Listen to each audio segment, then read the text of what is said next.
Bienvenue Top Invest, la chaîne des top d'investissement. Ici, on parle essentiellement d'entreprises de qualité. Avons-nous une opportunité d'investissement sur Dollarama? C'est la question à laquelle on va essayer de répondre en se basant sur les états financiers de la compagnie. Je rappelle que ceci représente uniquement mon point de vue et non un conseil d'investissement. Et comme d'habitude, je me réserve le droit de me tromper.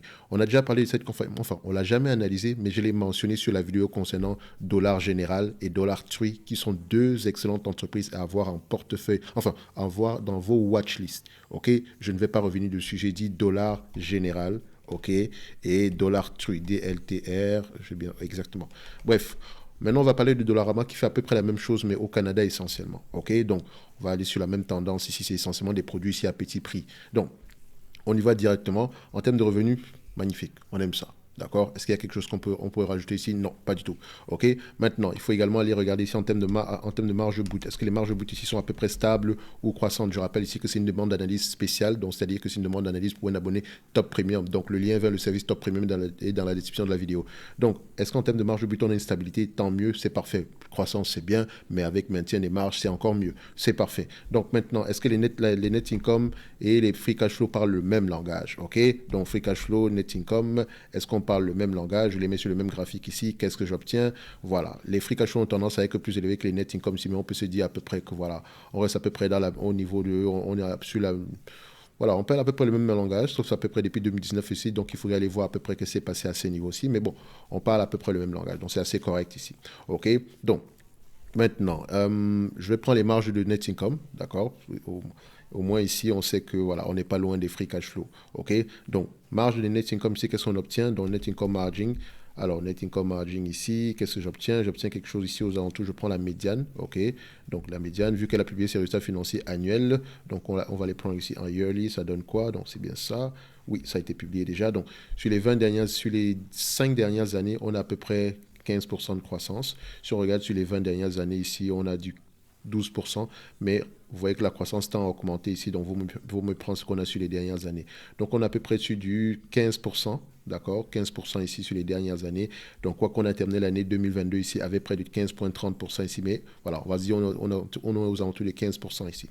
OK, parfait. Maintenant, est-ce que les analystes attendent à une certaine croissance l'année prochaine? Donc, sur les années à venir. Donc, il y a de grandes chances que la réponse soit oui, mais on va quand même vérifier ici. Donc, sur les 12 prochains mois, on s'attend à voir combien? On s'attend à voir quelque chose alentour ici des 5 milliards 300. OK. Et à peu près en année N plus 3, on s'attend à voir combien ici?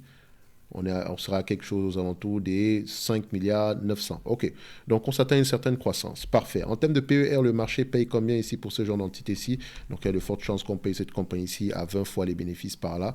OK. Parce qu'avec la croissance qu'elle connaît ici, vous avez constaté qu'on a une croissance au moins, en tout cas, on a au moins une croissance de 6 à 7% sur les dernières années. Et avant la pandémie ici, on était aux alentours des 10%. OK. Donc, la croissance, au moins, je sais qu'il y a de la croissance ici. Maintenant, il faut savoir d'où est-ce qu'elle va provenir. Parce qu'ici, c'est essentiellement ouvrir de nouveaux magasins, etc. Et si elle est essentiellement au Canada, voilà, à un moment donné, le marché sera saturé. Mais en tout cas, donc il faudrait regarder ici la taille du marché, etc. Et s'il n'y a pas de compétiteurs, parce qu'il me semble que les Américains ne sont pas encore arrivés au Canada ici, donc elles dominent encore ce secteur d'activité ici. Mais attention, voilà, ça peut être de plus en plus compliqué à long terme. OK? Parce que quand on prend ici les price to earning, qu'est-ce que ça nous donne? Alors, je prends ici price to earning, la médiane, ça donne quoi ici? La médiane, c'est 27 fois les bénéfices. Sur les 20 dernières années, on paie à peu près, voilà, sur les 5 dernières années, on a à peu près 29 fois les bénéfices. Ouais, c'est possible. On peut, voilà, si je prends à peu près ce qui est attendu par rapport à l'année précédente, sur les 12 prochains mois, le forward, donc on est légèrement à 25 fois les bénéfices ici. Mais attention, ça va tendre à diminuer ici. Donc le 25 fois les bénéfices, c'est uniquement parce qu'il y a cette croissance-là. OK? Donc quand vous prenez vos PER, si vous allez prendre 17, 20 et 25, ou bien vous pourrez prendre 20, 22, 25, mais on ne va pas au-delà de 25.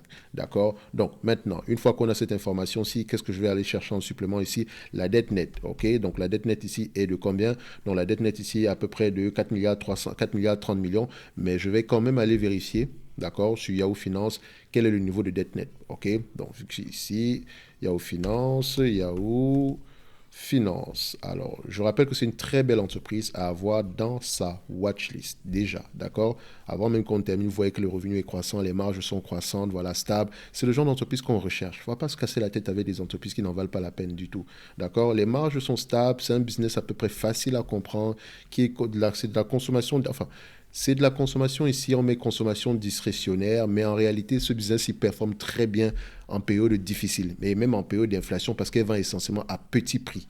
OK? Donc ici, quarterly, qu'est-ce que ça donne? Enfin, quoi qu'on avait déjà ça en quarterly ici. La dette nette, 1,815 milliard ici. OK? Donc là, c'est affiché combien? 4 milliards. Donc la dette nette est de 1,815 milliard. Donc faites attention ici. Donc si je prends mon 1,815 milliard, OK? 1,815 milliard divisé en dollars canadiens, je rappelle bien que le ticker symbole ici, c'est celui du Canada. OK? Donc, divisé ici par le nombre d'actions. On a combien d'actions en date d'aujourd'hui? On prend ça trimestriellement. Ici, ça fait à peu près 289. Donc, je mets 290 ici, divisé par 290. OK, ça donne à peu près une dette nette ici par action de 6,25.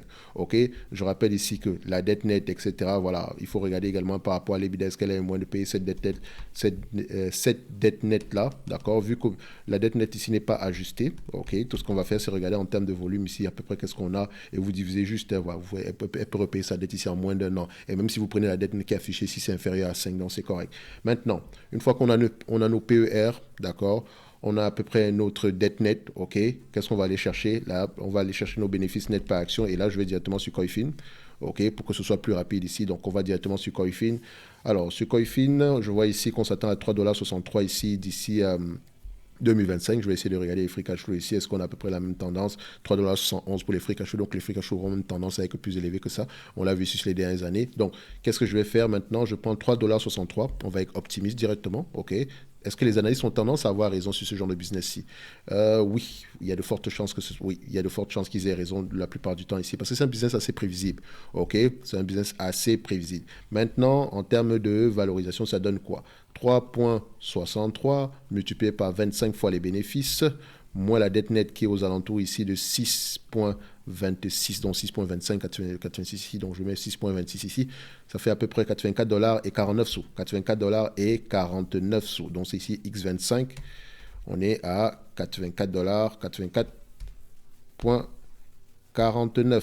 Donc j'ai été très optimiste dès le début. C'est-à-dire que ici, on est déjà sur les bénéfices nets de 2025. Faites attention, parce que ce qui est attendu en 2024 ici, c'est 3,19$. Si on prend 3,19$ ici, multiplié par 25 fois les bénéfices, d'accord, moins la dette nette qui sera aux alentours ici de, voilà, 6 moins 6,26, ça donne ici aux alentours de 73$ l'action. Donc, ça dit que l'entreprise serait correctement évaluée en date d'aujourd'hui. Si on renverse l'équation par rapport aux bénéfices nets attendus ici, et je rappelle que les free cash flow sont légèrement plus élevés que ça, donc ici, ça donne à peu près un rendement de 4%, ok, sur coût d'acquisition. Je ne parle pas de rendement de dividende. Le dividende qu'elle distribue ici est safe. Il y a de fortes chances qu'elle continue à croître. Donc voilà le genre de compagnie qui peut augmenter son dividende année après année. Donc vos rendements sur coût d'acquisition en date d'aujourd'hui, en date d'aujourd'hui, par rapport aux informations qu'on a en 2023, c'est 4%. Par rapport aux informations qu'on pourrait avoir, si tout se passe bien, en 2025 ici, par rapport au prix actuel, on sera à peu près aux alentours ici de 4,5%. Donc ça aura tendance à croître. Maintenant, ça va dépendre de la taille du marché, d'accord, la possibilité d'augmentation des marges, etc. Ok, c'est également un business qui va en ligne, mais en ligne, ils vendent également des produits à petit prix, mais en gros. D'accord, donc dans les magasins, ils vendent pas ils vendent ces mêmes produits-là en détail, mais en ligne, par exemple, si vous voulez acheter je sais pas moi, des fourchettes en bois, d'accord, au lieu d'acheter généralement un paquet en boutique, en ligne, vous allez acheter le carton directement, d'accord.